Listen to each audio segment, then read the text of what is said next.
passport, diploma, dalawang dala ng Pilipino sa maleta. Pero minsan, isa lang ang nagagamit.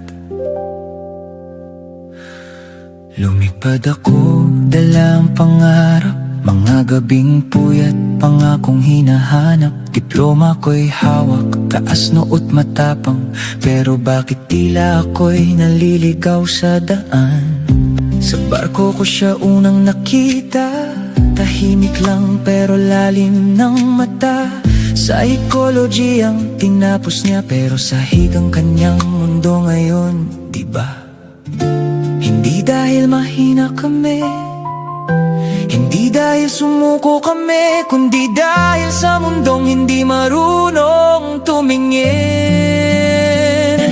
Pinoy ako, lalaban pa rin kahit pangarap ko'y di napansin. Hindi papel ang sukatan ng galing, kundi ang tibay ng pusong pilit bumabangon sa dilim. Pinoy ako, di magpapatalo kahit mali ang sistemang kinalakan ko.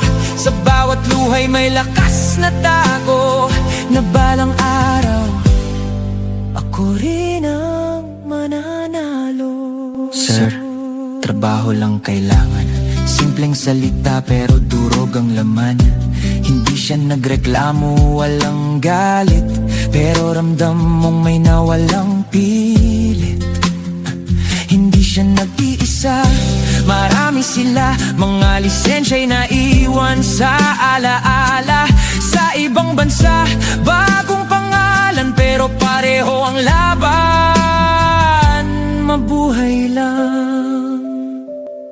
Electrician, mekaniko, panday, mga kamay na bumubuo ng tunay. Hindi sila pinapalitan ng makina, pero bakit sila'y minamaliit pa? Edukasyon naging negosyo, diploma naging produkto, prestige ang hinabol natin, praktikalidad ay iniwan sa dilim. Pinoy ako, babangon muli, hindi naasa sa papel ang lagi, kundi sa skill na kayang buuin ang mundong gusto kong marating. Pinoy ako, ito ang laban, hindi titulo kundi kakayahan. Sa sariling paa ako'y tatayo, at ako mismo ang gagawa ng bukas ko. Hindi papel kundi kakayahan, hindi titulo kundi tunay na laban.